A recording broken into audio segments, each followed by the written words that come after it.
Okay, bali natapos na yung ano natin.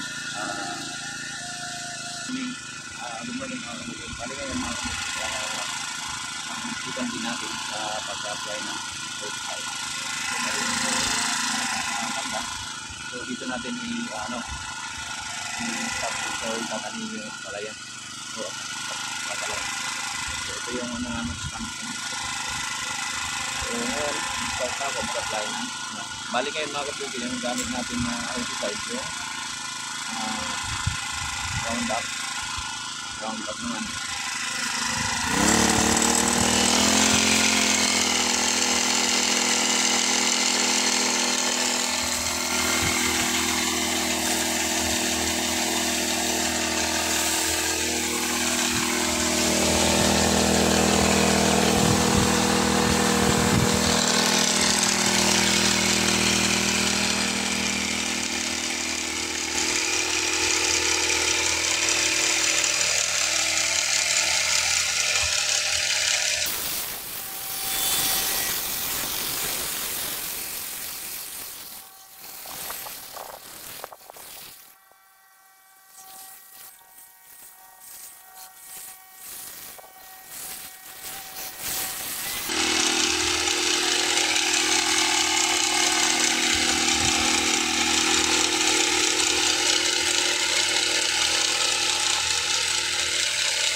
Okay, bali natapos na yung ano natin.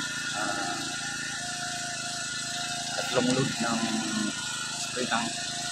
So bali yung spray tank natin mga kabukid, napakaganda. So yung ano capacity 25 liters yung natin. So bali ito po yung ano natin, kaagapay kasi yung ano yung damo sobrang ano dito. Sobrang bilis tumubo. Kaya gumagamit kami ng herbicide para alis na rin sa labor. Kasi diyan tayo kalulugi sa labor lang. Para mo kaya nagmi-mix kami ng herbicide.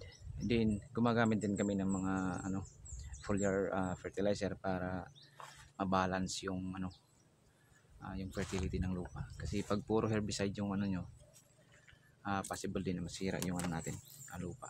Kaya may kami dito, bioenzyme, mga liquid fertilizer, yan po yung namin, yung foliar. So yan po. So bali yan po yung natin yung Heavy Duty power sprayer. So yan po yung napakaganda po. So napakabilis mag-spray, lalo na kung insecticide yung mo. Pero ngayon damo lang muna yung ating kalaban. Bali ito yung expansion natin dito, para sa sana makatransplant kami this June.